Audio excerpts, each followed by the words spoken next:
നിങ്ങൾക്ക് ഏവർക്കും അറിയുന്നത് പോലെ അത്യന്തം ഹീനവും അതിക്രൂരവുമായിട്ടുള്ള ആക്രമണമാണ് സൈബർ ഇടത്തിൽ നടക്കുന്നത്. അതിൽ സെക്ഷലി അബ്യൂസീവായിട്ടുള്ള വാക്കുകളും അതോടൊപ്പം അസഭ്യവും ഉൾപ്പെടെ പറഞ്ഞുകൊണ്ടുള്ള കമൻറ്റുകളാണ് പോസ്റ്റുകൾക്ക് താഴെ ഉണ്ടാകുന്നത്. ഒരു വ്യക്തിക്കെതിരെയും ഉണ്ടാകാൻ പാടില്ലാത്തതാണ്. ഒരു വ്യക്തിക്കെതിരെയും ഉണ്ടാകാൻ പാടില്ല, ഒരു സ്ത്രീക്കെതിരെയും ഉണ്ടാകാനായിട്ട് പാടില്ല. പ്രത്യേകിച്ചും ഒരു തെരഞ്ഞെടുപ്പ് രംഗത്ത് ഒരു സ്ഥാനാർത്ഥിക്കെതിരെ ഒരു കാരണവശാലും ഉണ്ടാകാൻ പാടില്ലാത്ത നിലയിലുള്ള ആക്രമണമാണ് സൈബർ ഇടങ്ങളിൽ ഉണ്ടാകുന്നത്, പ്രത്യേകിച്ചും ഫേസ്ബുക്കുമായിട്ട് ബന്ധപ്പെട്ടിട്ടുള്ളത്. അപ്പോൾ അതിനെതിരെ പാർട്ടി തീരുമാനമനുസരിച്ച് ബഹുമാനപ്പെട്ട ഓമനൂർ ശങ്കരൻ സാർ ഇന്ന് ജില്ലാ വരണാധികാരിക്കും അതോടൊപ്പം തന്നെ സ്റ്റേറ്റ് ഇലക്ഷൻ കമ്മീഷണർക്കും പരാതി നൽകിയിട്ടുണ്ട്. ഇതാണ് ഇതുമായിട്ട് ബന്ധപ്പെട്ടിട്ട് പറയാനായിട്ട് ഉള്ളത്.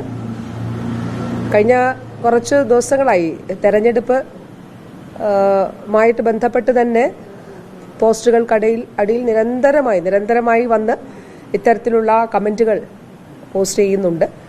പക്ഷേ ഇത് എല്ലാ അതിരുകളും വിട്ടുകൊണ്ട്, എല്ലാ പരിധികളും വിട്ടുകൊണ്ടുള്ള ആക്രമണം, വ്യക്തിയധിക്ഷേപം, അതുപോലെ തന്നെ ഈ പറഞ്ഞതുപോലെ അസഭ്യം, സെക്ഷലി അബ്യൂസീവായിട്ടുള്ള വാക്കുകൾ ഉപയോഗിക്കുക. അപ്പോൾ ഒരു വ്യക്തികൾക്കെതിരെയോ സ്ത്രീകൾക്കെതിരെയോ, പ്രത്യേകിച്ചും സ്ത്രീകൾക്കെതിരെ ഒരു കാരണവശാലും ഉണ്ടാകാൻ പാടില്ലാത്ത നിലയിലുള്ള ആക്രമണം ആണ് ഉണ്ടാകുന്നത്. ഇത് സംബന്ധിച്ചിട്ടുള്ള പരാതി ഇന്ന് ഉച്ചയോടുകൂടിയിട്ടാണ് നൽകിയിട്ടുള്ളത്. ഒരു നാടകം പൊളിഞ്ഞപ്പോൾ വീണ്ടും ഇടതുമുന്നണി അടുത്ത നാടകവുമായി വരുന്നു എന്ന തരത്തിലായിരുന്നു ഈ കാര്യം ചോദിച്ചപ്പോൾ യുഡിഎഫ് സ്ഥാനാർത്ഥി പറഞ്ഞു. അതുകൊണ്ടാണല്ലോ പരാതി നൽകിയത്. പരാതി അന്വേഷിക്കട്ടെ, പരാതി അന്വേഷിച്ചതിന് ശേഷം അതിൽ ഇത്തരത്തിൽ ആരാണ് ഇതിന് പിന്നിലുള്ളത് എന്നുള്ളത് കണ്ടെത്തട്ടെ. അപ്പോൾ അതിനു വേണ്ടിയിട്ടാണ് ഇന്ന് പരാതി നൽകിയിട്ടുള്ളത്. സാധാരണ മറ്റു സ്ഥാനാർത്ഥികൾക്കെതിരെ ഞാനൊരു കാര്യവും പറയില്ല, ഒരു കാര്യവും ഞാൻ പറഞ്ഞിട്ടുമില്ല.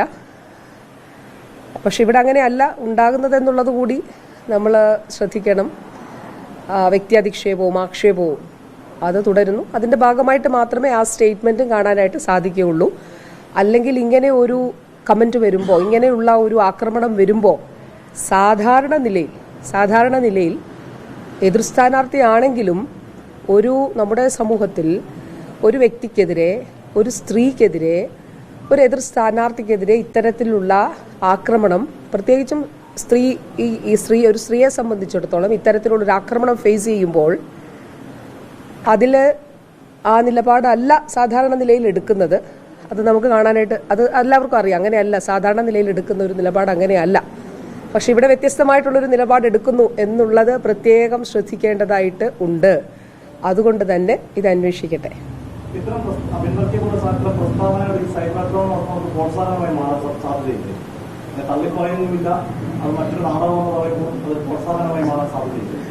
തീർച്ചയായിട്ടും അതിൽ ആ നിലയിലുള്ള നിലപാടും സമീപനവും ആണെന്നുള്ളത് ആണല്ലോ നമുക്ക് അതിലൂടെ വ്യക്തമാകുന്നത്. അതുകൊണ്ട് ഇത് അന്വേഷിക്കട്ടെ. ഇപ്പോൾ ഈ പറഞ്ഞ ആൾ അതൊരു സ്ഥാനാർത്ഥി ആയതുകൊണ്ട് ആ നിലയിൽ ഉള്ള പരാമർശങ്ങൾ ഞാൻ നടത്തുന്നില്ല. പക്ഷേ സാധാരണ നിലയിൽ സ്വീകരിക്കുന്ന ഒരു നിലപാടല്ല. ഒരു ജനാധിപത്യ സംവിധാനത്തിൽ, നമ്മുടെ ഒരു സമൂഹത്തിൽ ഇത്തരത്തിൽ ആക്രമിക്കപ്പെടുന്ന ഒരു സ്ത്രീയെ സംബന്ധിച്ചിട്ടുള്ള ഒരു സൈബർ ഇടത്തിൽ ഇത്തരത്തിലുള്ള ആക്രമണം ഏറ്റുവാങ്ങുന്ന അല്ലെങ്കിൽ നേരിടേണ്ടി വരുന്ന ഒരു സ്ത്രീയെ സംബന്ധിച്ച് ഉള്ള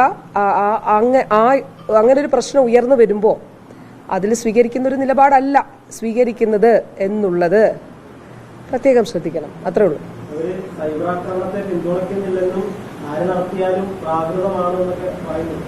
അതെ. പക്ഷെ അതിന്റെ ആദ്യത്തെ സെന്റൻസും അതും കൂടെ യോജിക്കുന്നില്ലല്ലോ. ആദ്യം പറഞ്ഞ കാര്യവും ഈ പറഞ്ഞത് കാര്യവും കൂടി യോജിക്കുന്നില്ല. അതുകൊണ്ട് ഇത് എന്തായാലും അന്വേഷിക്കട്ടെ. അന്വേഷിച്ചിട്ട് അതുകൊണ്ടാണ് പരാതി നൽകുന്നത്. എല്ലാത്തിനും ഒരു പരിധിയില്ലേ? എല്ലാത്തിനും ഒരു പരിധി ഉണ്ടല്ലോ. അപ്പോൾ ആ എല്ലാ പരിധികളും ലംഘിച്ചുകൊണ്ടുള്ള നിലയിലേക്ക് കാര്യങ്ങൾ, അസഭ്യം മാത്രം പറയുക, അത് വായിക്കാൻ പറ്റാത്ത കമൻറ്റുകൾ വന്ന് പോസ്റ്റ് ചെയ്യുക, ഇതാണ് സംഭവിച്ചുകൊണ്ടിരിക്കുന്നത്. കോൺഗ്രസിന്റെ സൈബർ ടീമുകൾ ആണോ ഇതിൽ പിന്നിലെന്ന് സംശയിക്കുന്നുണ്ടോ? അത് അന്വേഷിക്കട്ടെ. എന്തായാലും അത് നമ്മൾ പരാതി നൽകിയിട്ടുണ്ടല്ലോ. അപ്പോൾ തീർച്ചയായിട്ടും അന്വേഷിക്കട്ടെ ആരാണ് അതിന് പിന്നിലുള്ളത് എന്നുള്ളത്.